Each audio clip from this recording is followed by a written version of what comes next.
I never thought a snowstorm in February would turn me into a criminal mastermind. But that's exactly what happened when Patricia Henderson from the Meadowbrook Estates, HOA, decided my snow-covered lawn was a personal affront to her tyrannical vision of suburban perfection. It started on a Tuesday morning when I woke up to find 16 inches of fresh snow blanketing everything in Spokane, Washington. The storm had rolled in overnight, and by the time I looked out my bedroom window, the entire neighborhood looked like something out of a Christmas card. I'm Trevor Owens, a software engineer who works from home, and honestly, I was thrilled. Snow days meant I could stay in my pajamas, work from my home office, and not deal with the world outside. I should have known better than to enjoy a moment of peace in Meadowbrook Estates. By 9 in the morning, I was on my second cup of coffee and deep into debugging some code when my doorbell rang. I ignored it at first, assuming it was a delivery driver who would just leave the package and go. But the ringing persisted, followed by aggressive knocking that made my windows rattle. When I finally opened the door, Patricia Henderson stood there in her perfectly pressed navy parka, her blonde bob sprayed so stiff it didn't move in the wind, and a clipboard clutched in her manicured hands. She was 52 years old and had been the HOA president for the past 6 years, ruling our neighborhood with an iron fist and an endless supply of violation notices. "Trevor Owens," she said, not even bothering with a greeting. "I'm here to inform you that you're in violation of Meadowbrook Estates HOA Bylaw Section 12, subsection 4. I blinked at her through the snow still falling between us. "Patricia, it's 9 in the morning and there's a blizzard happening. What are you talking about?" She thrust a piece of paper at me, and I saw it was one of her infamous violation notices, already filled out in her precise handwriting. "Your lawn is covered in snow exceeding 12 inches in depth. According to our bylaws, all lawns must be cleared of snow accumulation within 24 hours of snowfall ceasing. Since the snow stopped at approximately 6 this morning, you have until 6 tomorrow morning to clear your entire lawn." I actually laughed. I couldn't help it. "You want me to shovel my lawn?" "Patricia, that's insane. Nobody shovels their lawn. You shovel driveways and walkways, not grass." Her expression hardened. "The bylaw is clear. Excessive snow accumulation on lawns creates an unsightly appearance and diminishes property values for the entire community. If you fail to comply, you'll be fined $500 per day until the violation is corrected." "This is ridiculous," I said, feeling my blood pressure rising. "Show me where in the bylaws it says I have to shovel my lawn." She flipped through her clipboard with practiced efficiency and showed me a page. Sure enough, buried in the middle of a massive document I'd signed when I bought my house 3 years ago, there it was. Some absurd clause about snow removal that I'd never noticed, because who in their right mind would ever enforce such a thing? "This can't be legal," I protested. "You signed the HOA agreement when you purchased your property," Patricia said with a thin smile. "The bylaws are legally binding. I suggest you get to work, Trevor. The clock is ticking." She turned and walked away, her boots crunching in the snow with military precision. I stood there in my doorway, cold air rushing in, staring at the violation notice in disbelief. My front lawn was maybe 3,000 square feet. The idea of shoveling that much snow, which would just be buried again by tomorrow anyway since more snow was forecast, was absolutely insane. But I knew Patricia well enough to know she wasn't bluffing. 6 months ago, she'd fined the Johnsons $2,000 because their mailbox was painted the wrong shade of black. Last year, she'd forced the Martinez family to remove their vegetable garden because it violated the ornamental plantings only rule. Patricia Henderson didn't make idle threats. I spent the rest of the morning researching Washington state HOA laws, hoping to find some loophole that would save me from this madness. What I found instead was deeply depressing. HOAs in Washington had broad powers to enforce their bylaws, and unless those bylaws violated state or federal law, homeowners were pretty much stuck with them. The snow removal clause was bizarre and unreasonable, but it wasn't illegal. By noon, I was standing in my garage, looking at my snow shovel and contemplating my options. I could ignore the fine, but Patricia would just keep adding $500 per day until I either complied or took her to court. Legal fees would cost more than just paying the fines. I could shovel the lawn, but that would take hours of back-breaking work in freezing temperatures, and it would all be for nothing when the next storm hit tomorrow. Or I could comply with the letter of the law in a way that Patricia would never forget.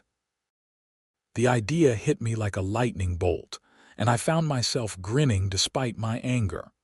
The bylaw said I had to clear the snow from my lawn.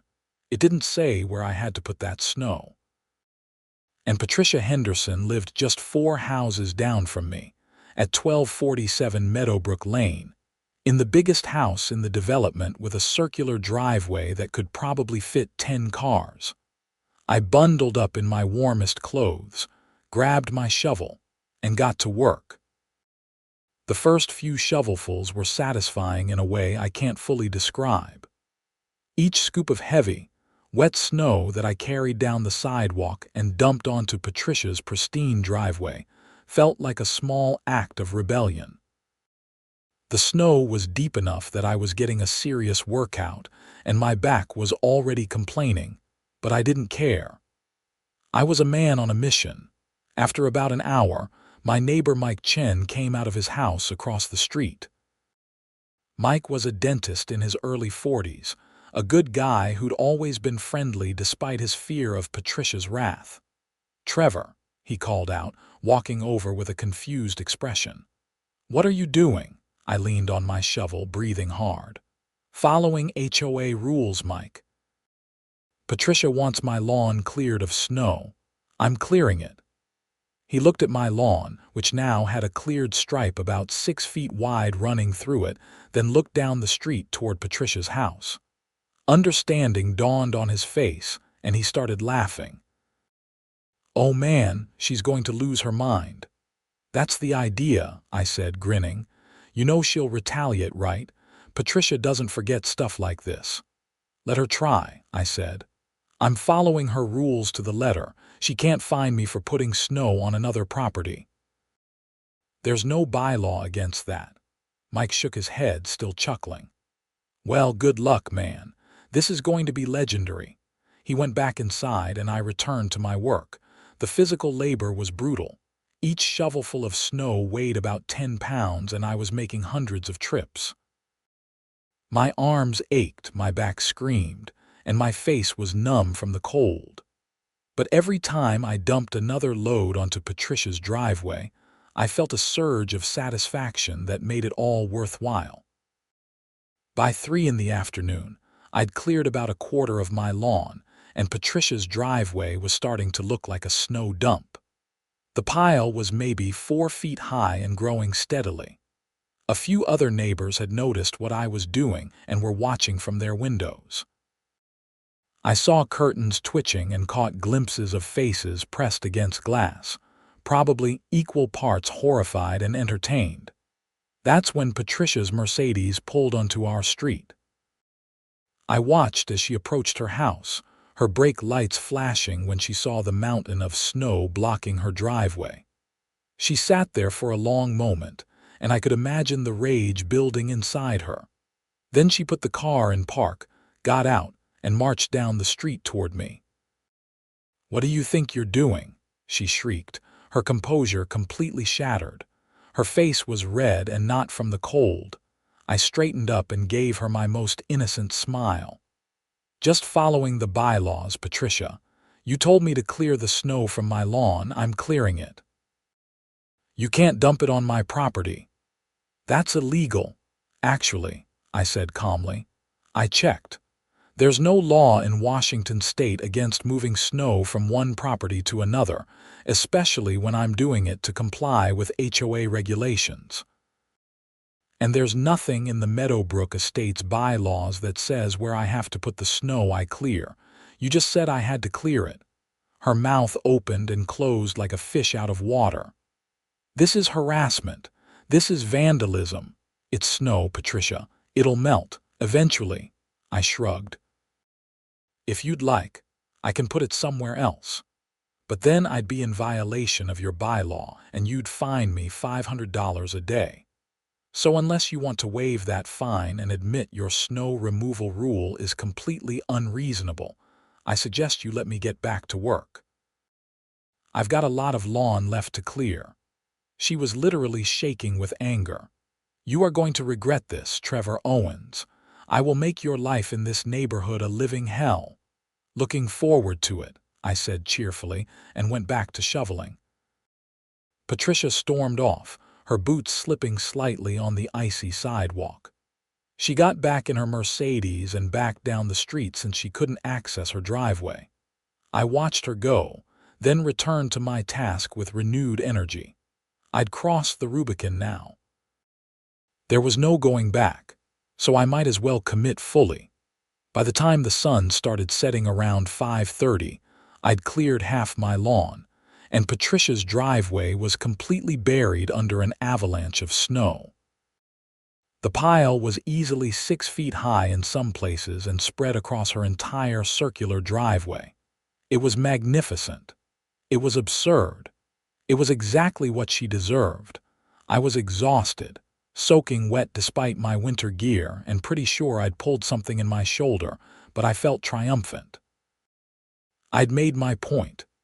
I went inside, made myself dinner, took a hot shower, and collapsed into bed, my muscles screaming in protest. The next morning I woke up early, determined to finish the job. The weather forecast showed another storm rolling in that evening, but I wanted to complete my lawn clearing before that happened.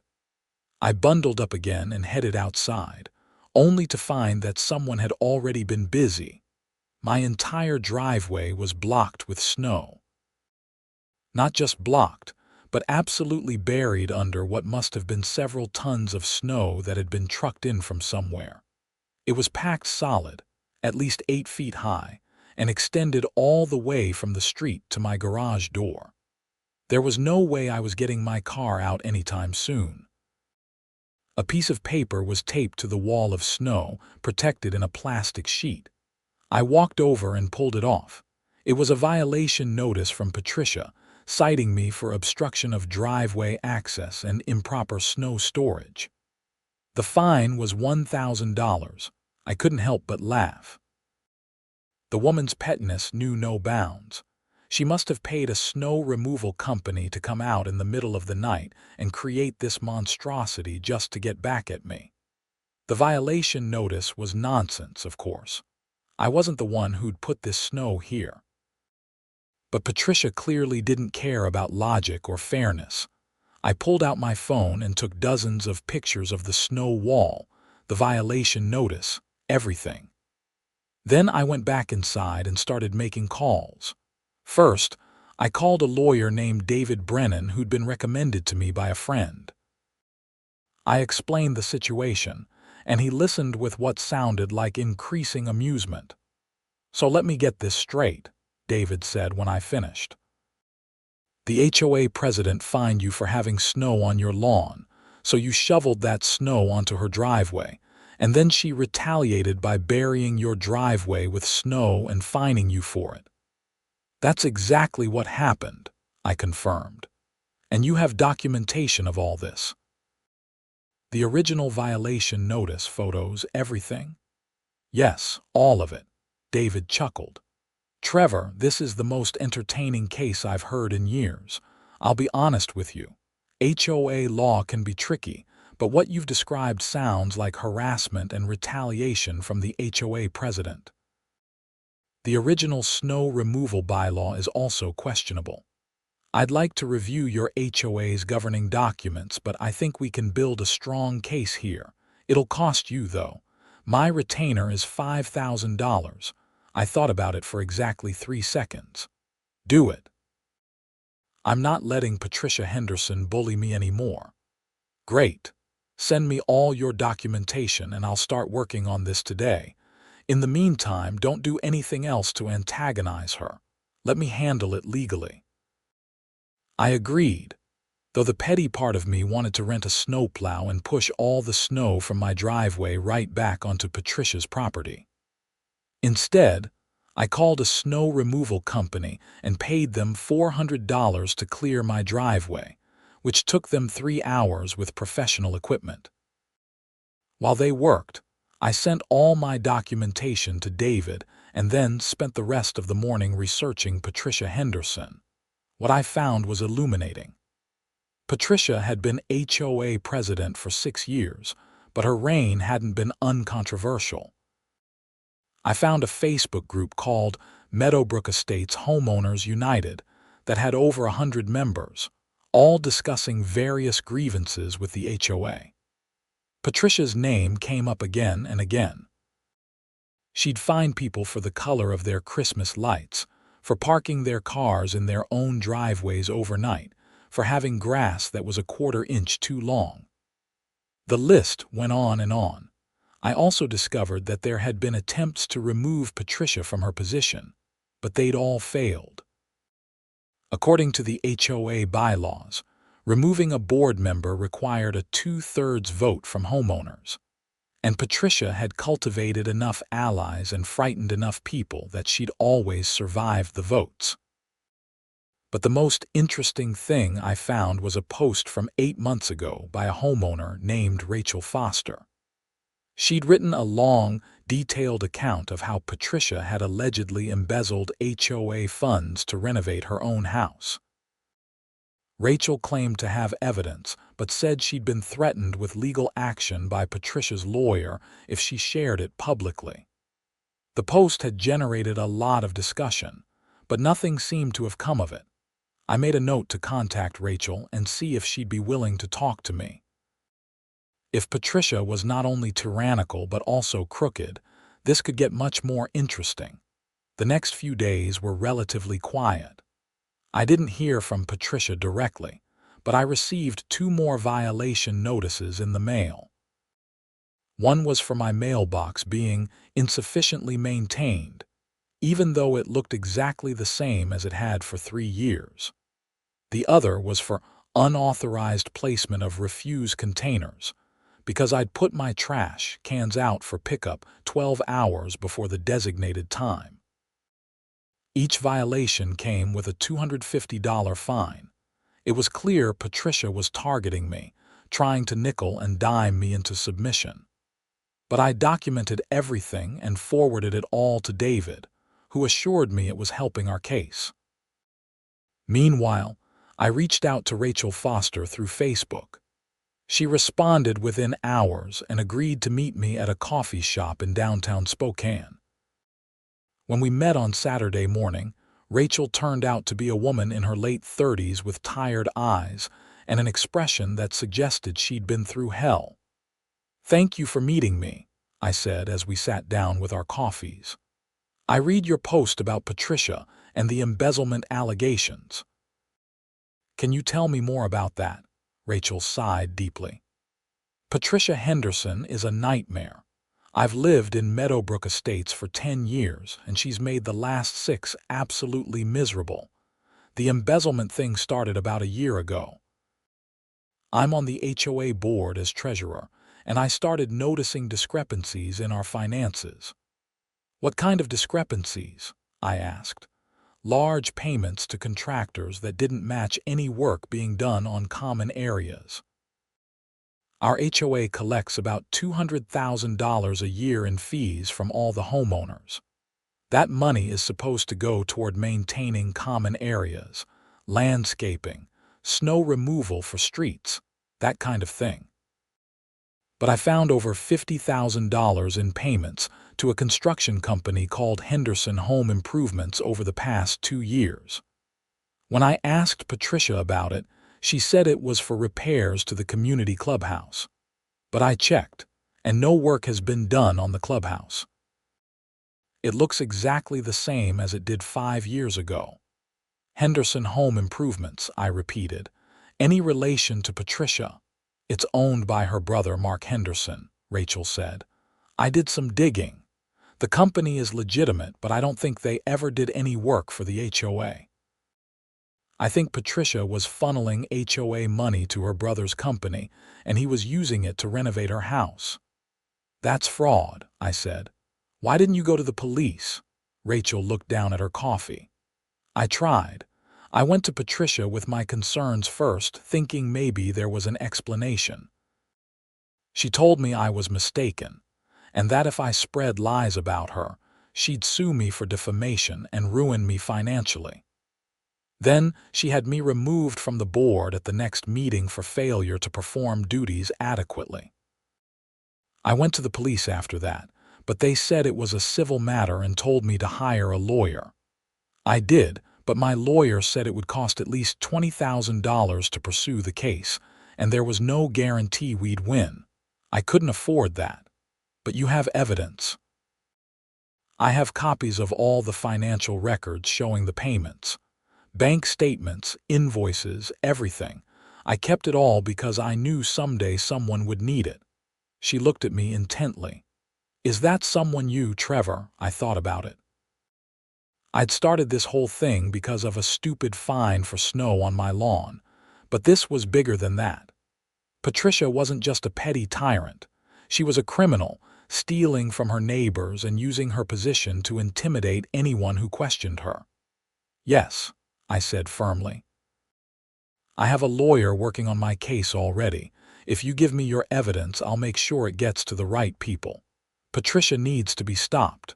Rachel smiled for the first time since we'd sat down. I'll email you everything tonight. Thank you, Trevor. Someone needed to stand up to her.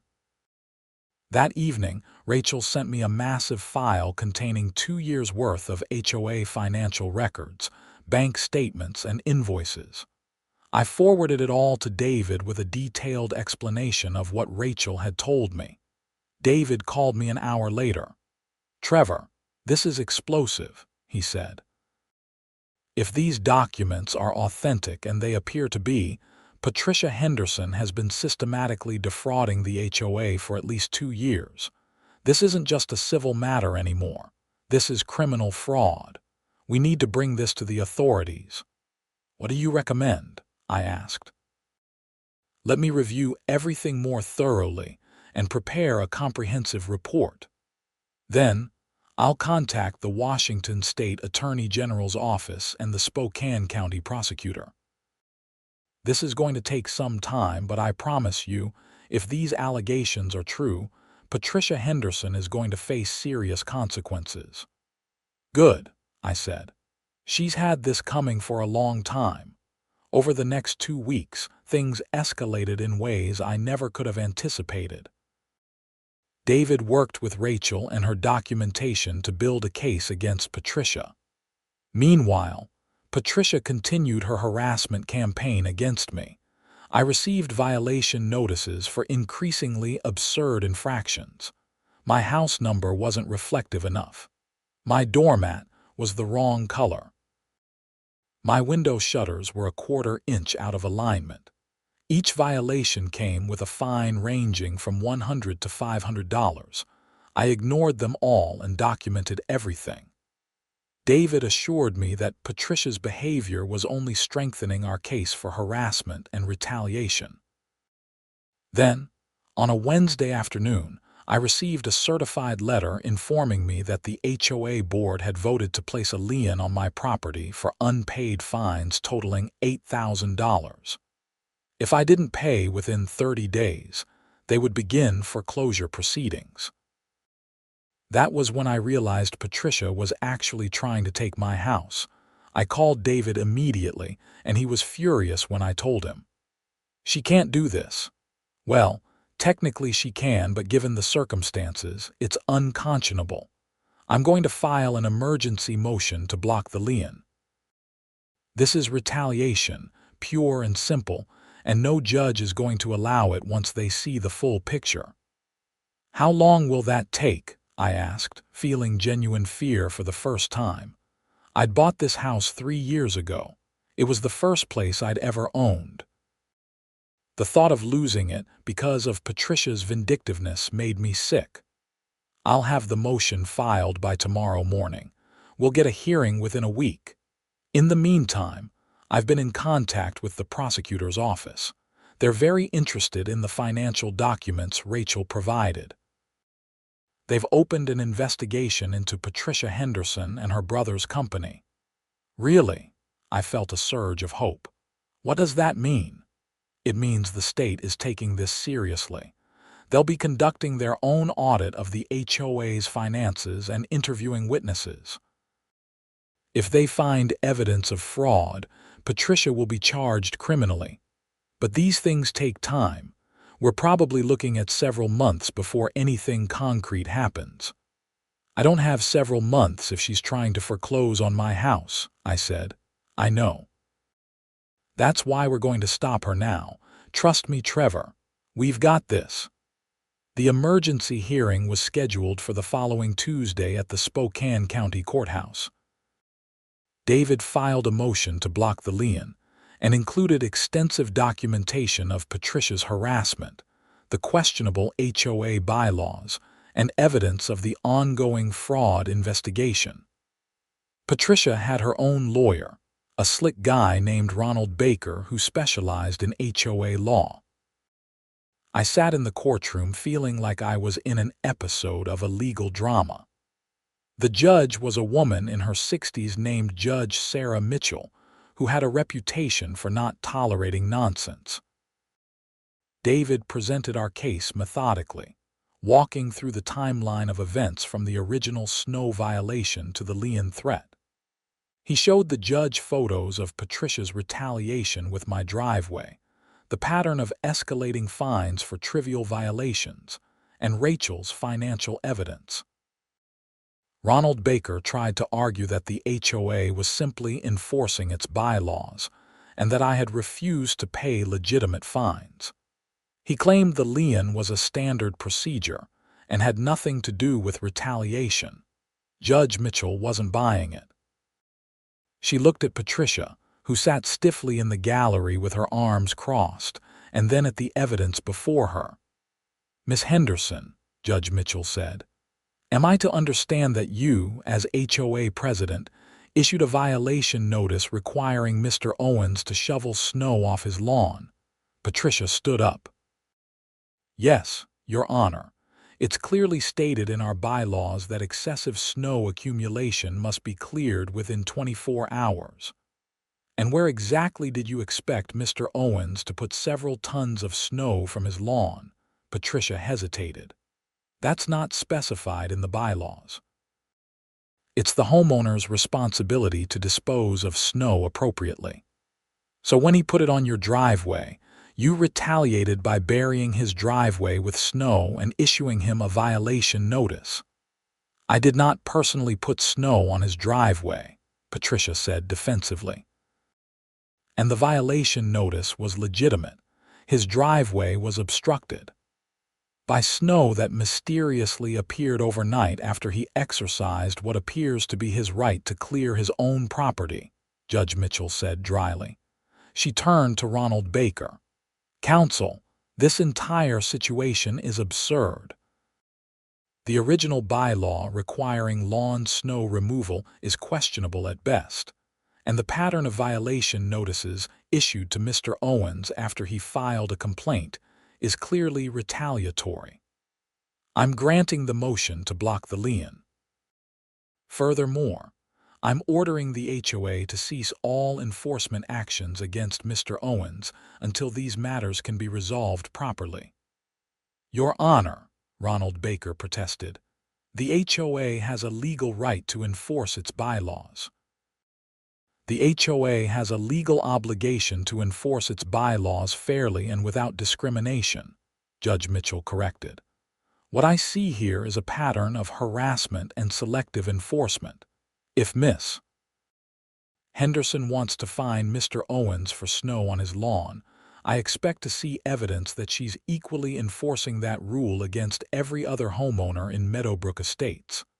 Otherwise, this is retaliation and I won't allow it. Is that clear?" "Yes, Your Honor," Ronald Baker said stiffly. Patricia looked like she wanted to argue, but her lawyer shot her a warning glance and she remained silent. We left the courthouse victorious. David was grinning. "That went better than I expected." Judge Mitchell clearly saw through Patricia's nonsense. "The lien is blocked, and she can't come after you for any more fines without proving she's enforcing the rules equally across the board, which she obviously isn't." "What happens now?" I asked. "Now we wait for the prosecutor's investigation to progress. In the meantime, you're protected from Patricia's harassment. If she tries anything else, we go straight back to court and Judge Mitchell will not be happy." I felt like a huge weight had been lifted off my shoulders. For the first time in weeks, I could breathe easy. But I also knew this wasn't over. Patricia Henderson didn't strike me as the type to give up just because a judge told her to back off. I was right. 2 days after the hearing, I came home from grocery shopping to find my garage door open. I never left my garage door open. I cautiously walked inside and immediately saw that someone had been in my house. Nothing was missing as far as I could tell, but things had been moved. Papers on my desk were shuffled. Drawers in my kitchen were slightly ajar. Someone had searched my house. I called the police immediately. 2 officers arrived within 15 minutes and took a report. I explained the situation with Patricia and the HOA, and while they were sympathetic, they said there wasn't much they could do without evidence of who had broken in. "You have any security cameras?" one officer asked. "No," I said, feeling stupid. "I never thought I'd need them." "You should get some," the other officer suggested. "If someone comes back, at least you'll have footage." After they left, I went online and ordered a complete home security system with cameras covering every entrance to my house and my entire yard. I also changed all my locks and installed a deadbolt on my garage door. If Patricia or one of her cronies wanted to come back, they'd be caught on camera. The security system arrived 3 days later, and I spent an entire Saturday installing it. The cameras were high quality, motion activated, and connected to my phone so I could monitor everything remotely. I felt like I was preparing for war, but given Patricia's escalating behavior, it seemed justified. I didn't have to wait long to be proven right. That Tuesday night, around 2 in the morning, my phone buzzed with an alert from the security system. Someone was in my backyard. I opened the camera app and saw a figure dressed in dark clothes moving around near my back fence. They appeared to be spray painting something on the fence boards. I called the police and watched through the camera as the figure continued working, seemingly oblivious to being filmed. Within 10 minutes, I heard sirens and the figure bolted, jumping over the fence and disappearing into the neighboring yard. The police arrived and I showed them the footage. The video clearly showed someone vandalizing my property, though the person's face wasn't visible due to a hood and mask. "We'll patrol the area, but they're probably long gone," one officer said. "What did they write?" We went into the backyard with flashlights. Spray painted across my fence in large red letters were the words, "Thief and scum and get out." "Someone really doesn't like you," the officer observed. "I have a pretty good idea who," I said, and explained about Patricia Henderson and everything that had been happening. The officer took photos and filed a report, but again, without a clear identification of the vandal, there wasn't much they could do.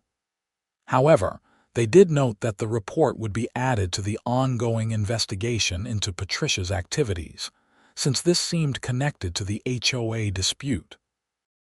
I sent the security footage to David the next morning. He was livid.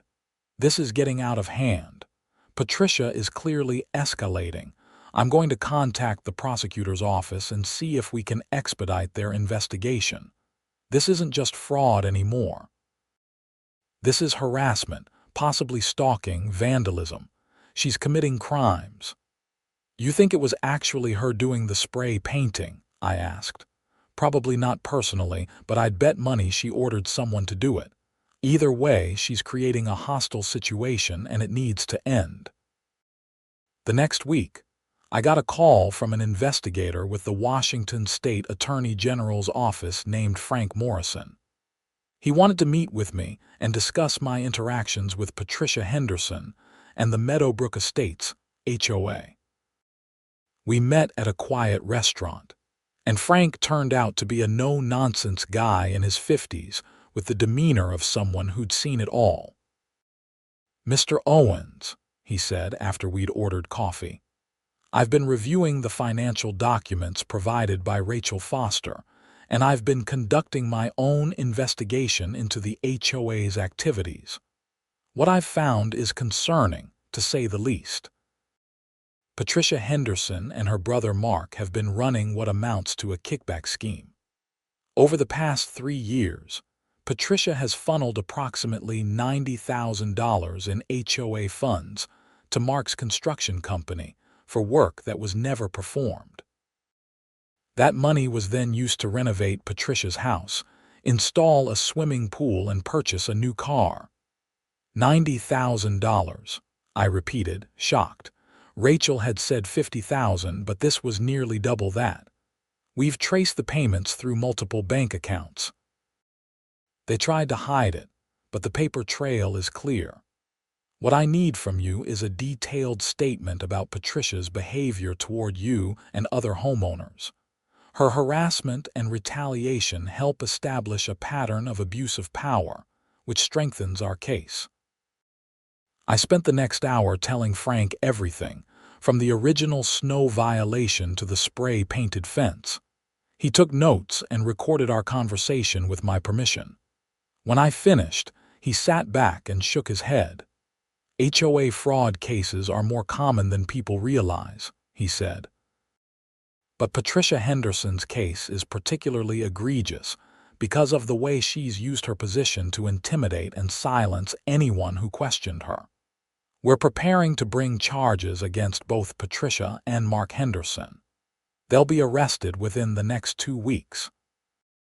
I wanted to give you a heads up because once that happens, things are going to get messy in your neighborhood." "What kind of charges?" I asked.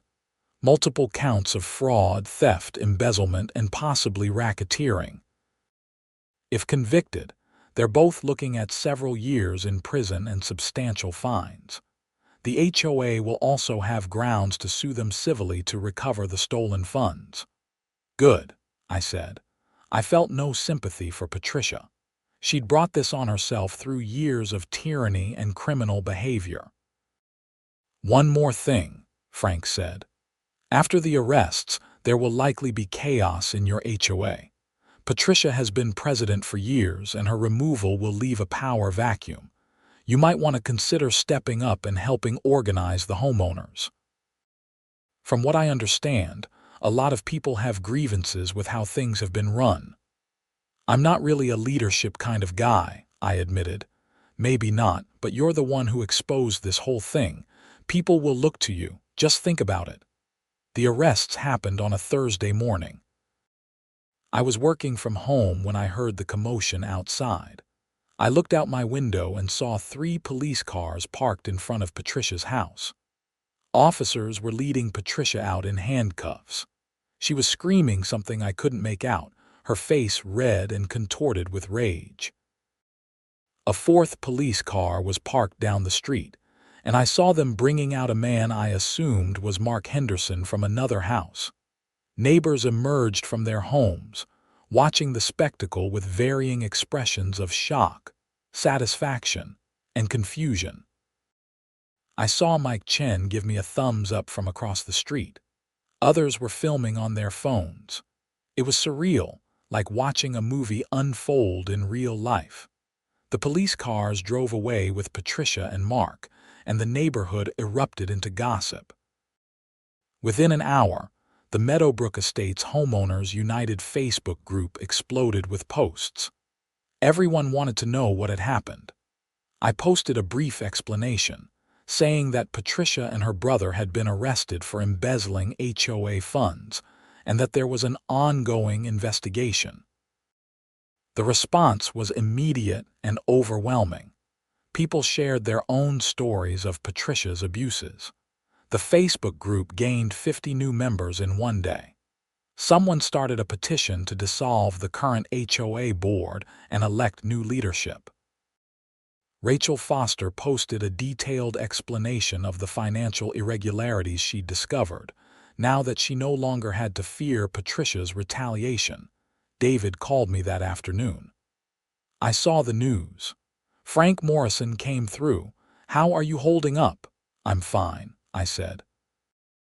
Honestly, I'm just relieved it's over. It's not quite over yet, David cautioned. There's still the criminal trial and the HOA needs to be restructured. But the worst is behind you. Patricia can't threaten you anymore.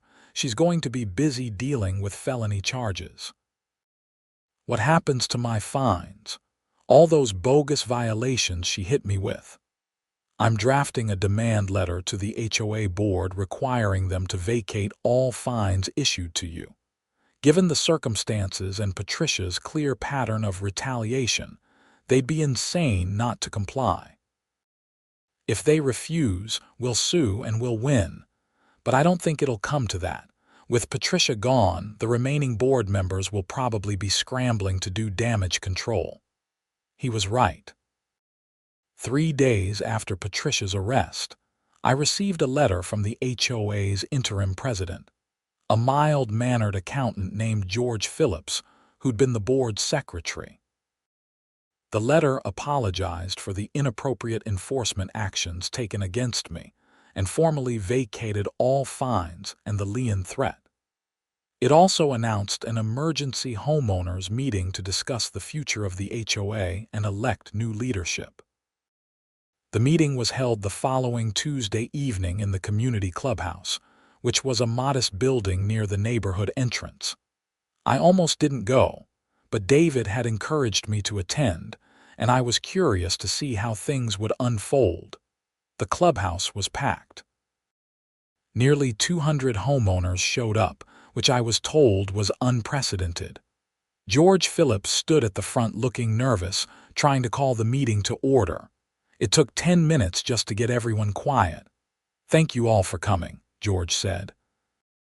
As you know, Patricia Henderson was arrested last week on charges related to financial misconduct.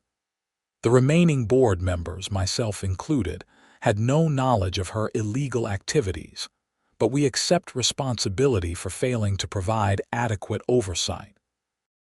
Effective immediately, we are dissolving the current board and opening nominations for a new one. "What about all the money she stole?" someone shouted from the back. "The Attorney General's office is working to recover the misappropriated funds," George said. "We've also retained a forensic accountant to conduct a complete audit of the HOA's finances. Once we know the full extent of the damage, we'll determine how to proceed.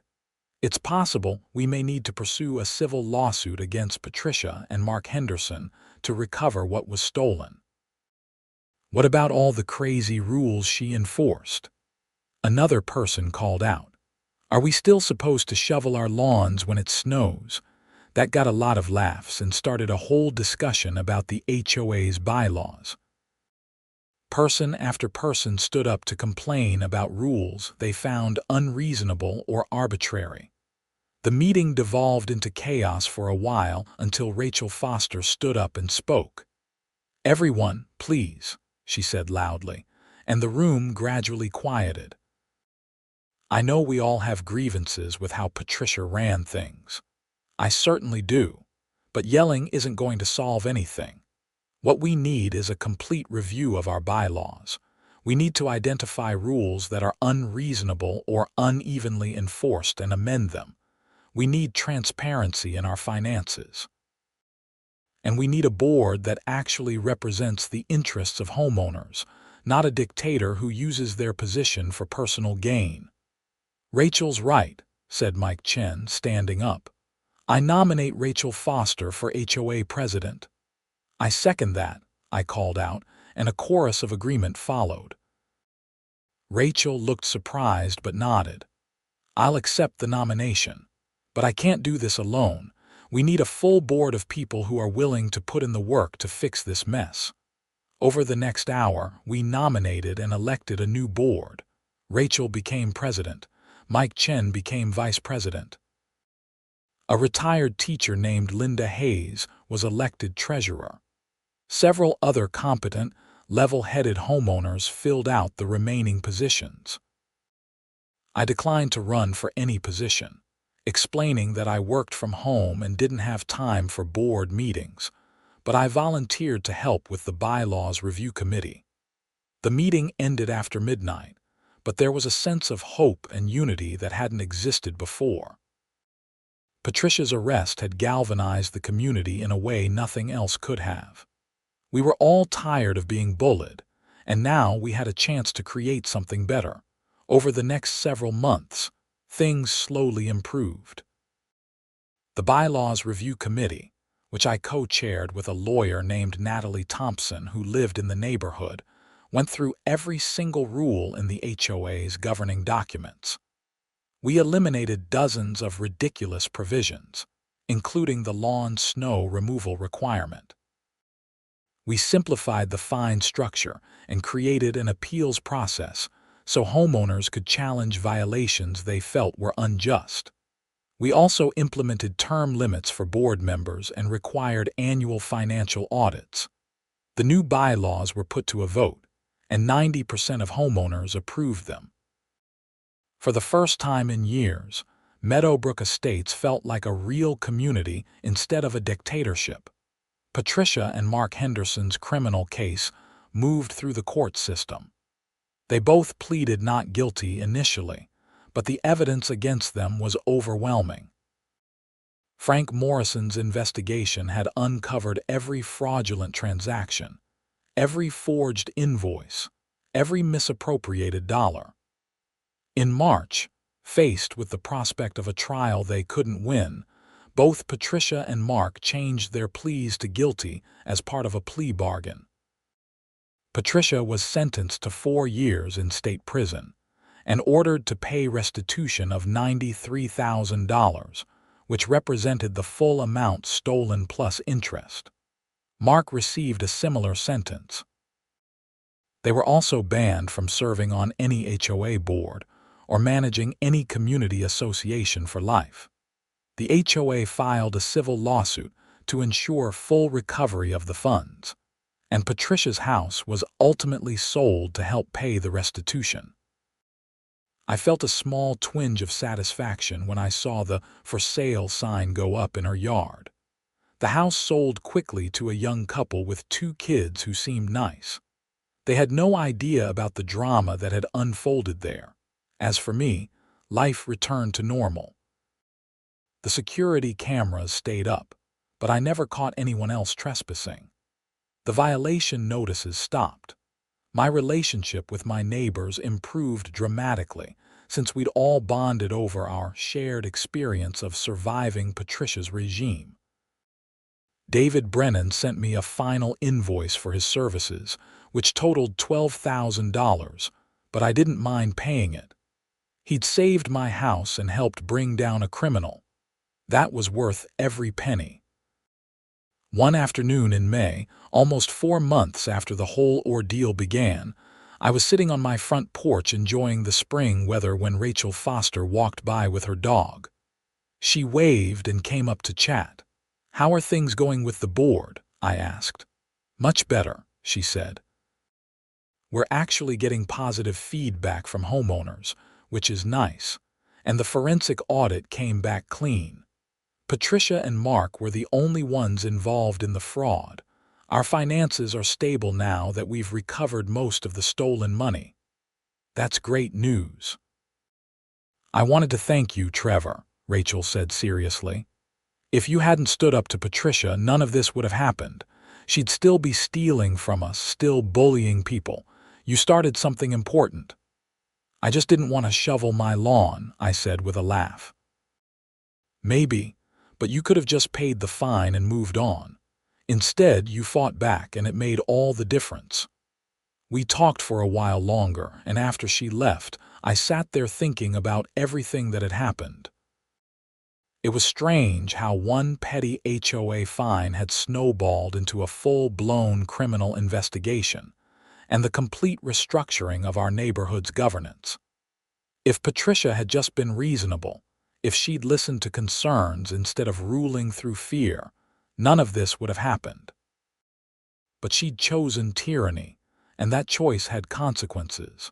I never did finish shoveling all the snow from my lawn that February. After the first day and a half of moving snow onto Patricia's driveway, the next storm had come through and buried everything again anyway.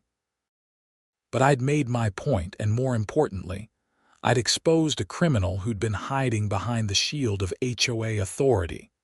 The following winter, when the first big snowstorm hit Spokane, I looked out at my snow-covered lawn and smiled. No one was going to find me for it. No one was going to threaten my home over something so absurd. The new HOA board was reasonable and fair, focused on maintaining our community rather than controlling every minor detail of our lives.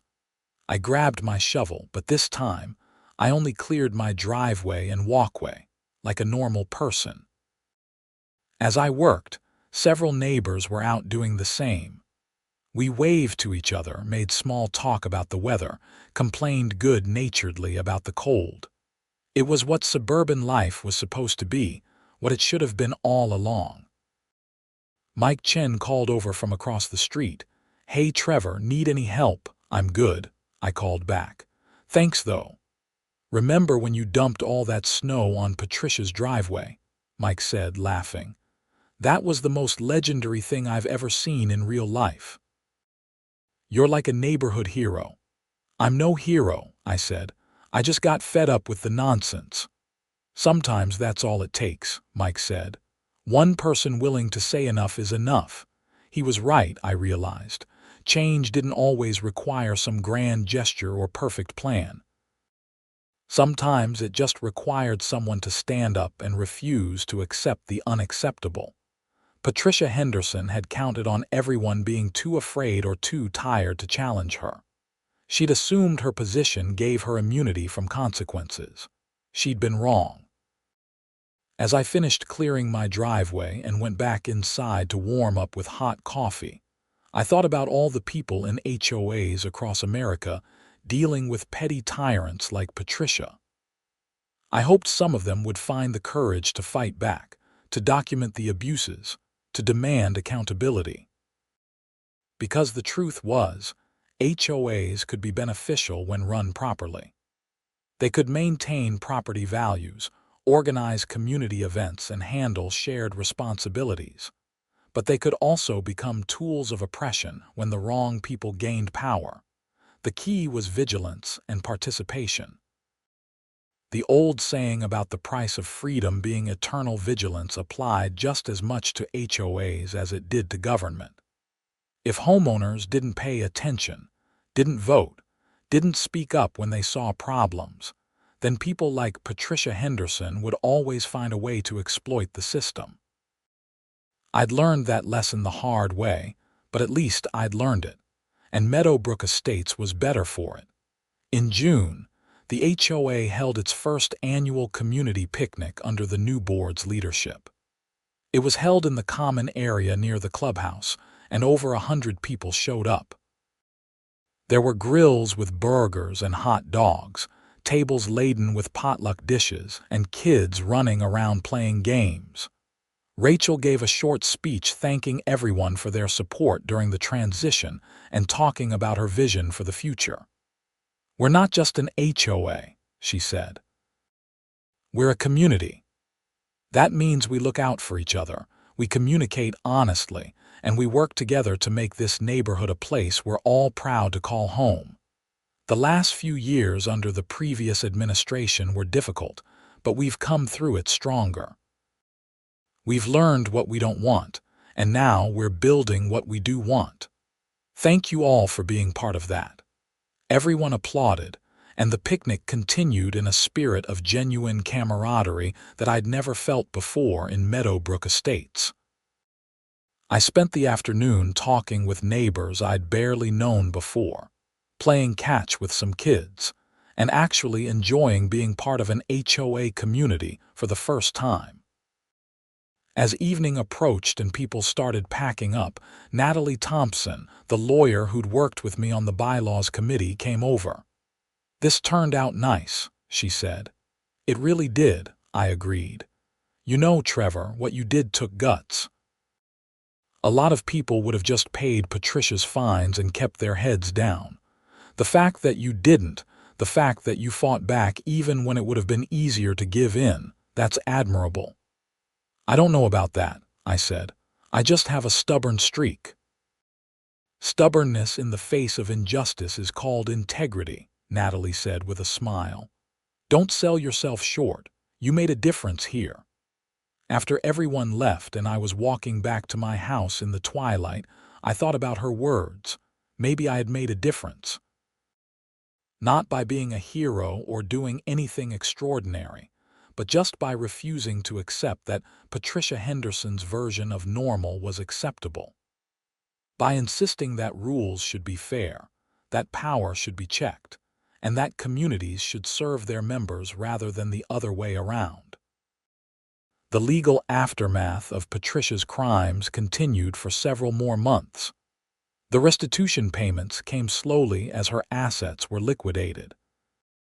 The HOA received most of the money back, which was used to make some much-needed improvements to common areas, and to build up the reserve fund that Patricia had depleted. Mark Henderson also paid his share, though both he and Patricia would likely be in debt for years after serving their prison sentences. I received periodic updates from Frank Morrison about the case. He told me that during the investigation, they discovered Patricia had been targeting multiple homeowners over the years, not just me. Several people came forward with stories of harassment, excessive fines, and retaliation. All of that evidence was compiled and became part of the criminal case, helping to paint a complete picture of Patricia's abuse of power. This case became something of a poster child for HOA reform in Washington, Frank told me during one of our final conversations. The state legislature is actually considering new laws to provide more oversight of HOAs and protect homeowners from abusive practices. Your situation, combined with the financial crimes, really highlighted how broken the system can be. "That's good to hear," I said. "Maybe some good will come out of all this chaos." "Already has," Frank said. "You've got a functioning HOA now, a community that actually works together, and 2 criminals behind bars. I'd say that's a win." He was right. It was a win. Not the kind I'd ever expected or wanted, but a win nonetheless. By the time winter rolled around again, nearly a year after the original snow incident, Meadowbrook Estates was barely recognizable as the place it had been under Patricia's rule. The new board had organized regular community events. Communication had improved dramatically, with a monthly newsletter and an active, positive social media presence. Homeowners felt heard and respected. Disputes were resolved through dialogue rather than immediate fines. And when the first big snowstorm of the season hit in December, burying everything under 14 inches of fresh powder, I looked out at my white lawn with genuine contentment. No violation notice appeared. No threatening letters arrived. Just peaceful, beautiful snow that would melt in its own time. I did shovel my driveway and walkway, and I even helped Mike Chen clear his when I saw him struggling with his older snow blower. That's what neighbors did, I'd learned. They helped each other.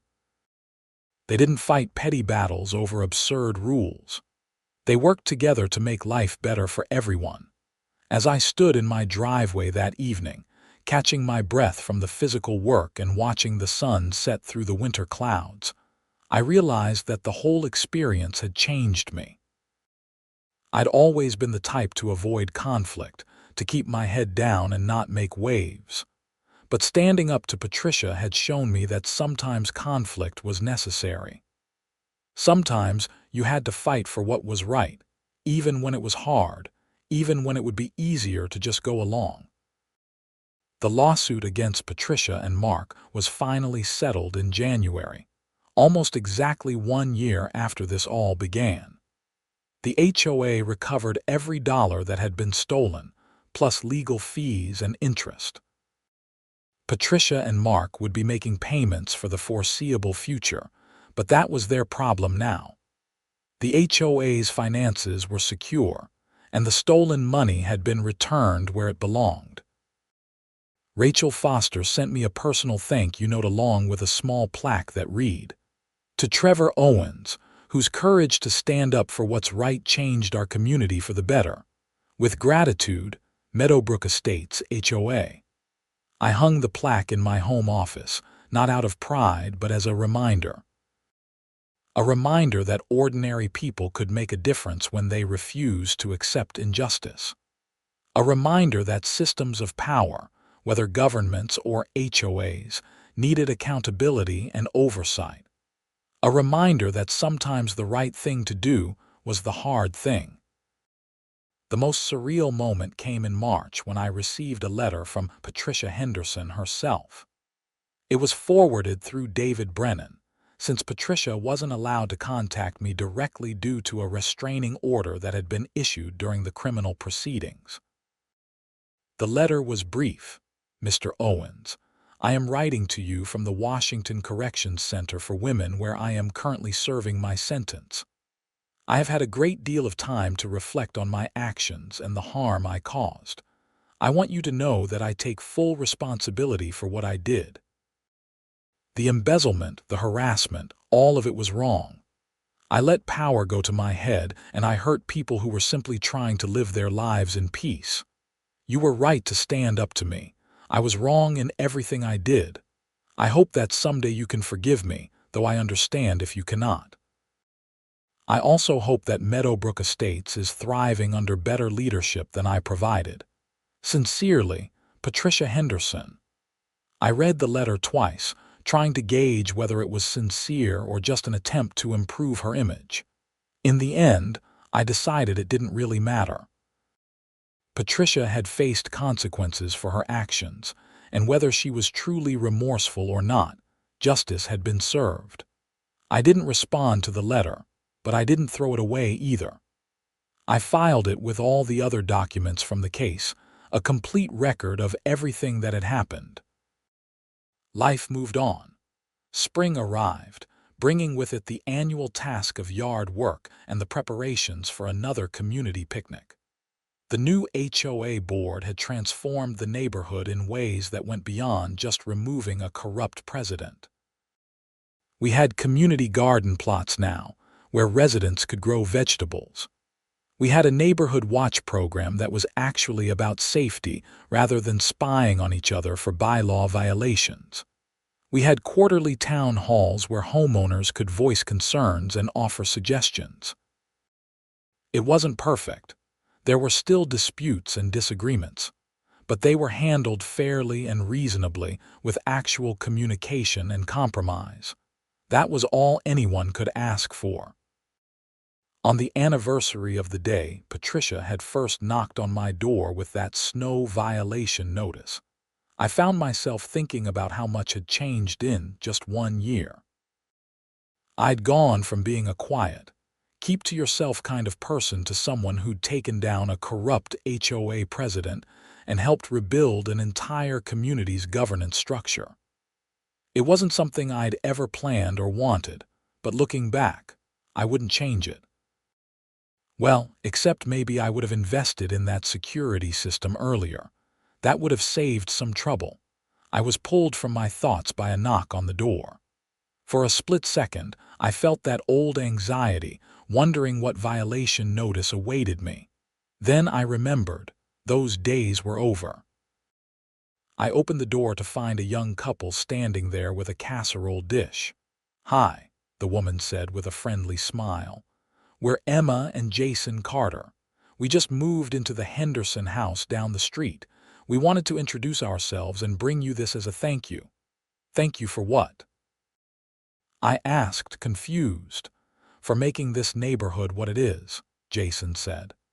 "When we were looking at houses, we researched the HOA here and read all about what happened last year. The fact that the community came together to fix things and create something better, that's exactly the kind of place we wanted to raise our kids. So thank you for being part of that." I took the casserole, feeling oddly emotional. "You're very welcome, and welcome to Meadowbrook Estates. I think you're going to like it here." We chatted for a few more minutes, and they mentioned they had twin daughters who were 5 years old. I told them about the community events and introduced them to the idea of the neighborhood watch. They seemed genuinely excited to be part of the community, which was refreshing. After they left, I sat down with the casserole and realized something important. What had started as a petty act of rebellion, dumping snow onto Patricia's driveway, had ultimately led to something far more significant. It had exposed corruption, removed a tyrant, reformed an entire HOA, and created a real sense of community where one hadn't existed before. All because I'd refused to shovel my lawn. The whole thing seemed almost ridiculous when I put it that way, but that was the truth. One small act of defiance had cascaded into something much larger. It made me think about all the other small acts of defiance happening every day across the country, in HOAs and workplaces and communities. Each one had the potential to spark change, if people were brave enough to follow through. I thought about Rachel Foster, who'd kept evidence of fraud for months, despite threats and intimidation. I thought about Mike Chen, who'd supported me even when it would have been easier to stay neutral. I thought about all the homeowners who'd shown up to that emergency meeting, ready to rebuild their community. Change didn't happen because of one person. It happened because many people decided together that the status quo was unacceptable. As summer approached and life in Meadowbrook Estates settled into a comfortable rhythm, I finally felt like I was home. Not just living in a house I owned, but actually home in a community where I belonged. It had taken a fight to get here, a year of stress and conflict and legal battles, but it had been worth it. The snow on my lawn had melted long ago, along with the pile I'd dumped on Patricia's driveway. But the changes we'd made, the community we'd built, those were permanent. Or at least as permanent as anything could be in a world where vigilance was always required. I never did become a board member, despite multiple requests from Rachel to consider it. I preferred to contribute in other ways through committees and volunteer work. Leadership wasn't really my thing. But standing up for what was right, that, I discovered, was absolutely my thing. And if another Patricia Henderson ever tried to take over Meadowbrook Estates, I knew the community would be ready. We'd learned our lesson. We'd seen what happened when good people stayed silent and let bad people have unchecked power. We wouldn't make that mistake again. So I settled into my life, grateful for the strange chain of events that had brought me to this point. I worked from home, enjoyed my neighborhood, participated in community activities, and never, ever worried about whether there was snow on my lawn. Because in the end, that's what freedom looked like. Not having to shovel your lawn just because some petty tyrant said you had to. It was a small freedom, maybe even a silly one, but it represented something larger. The freedom to live your life without unreasonable interference, the freedom to challenge authority when it oversteps, and the freedom to build a community based on mutual respect rather than fear.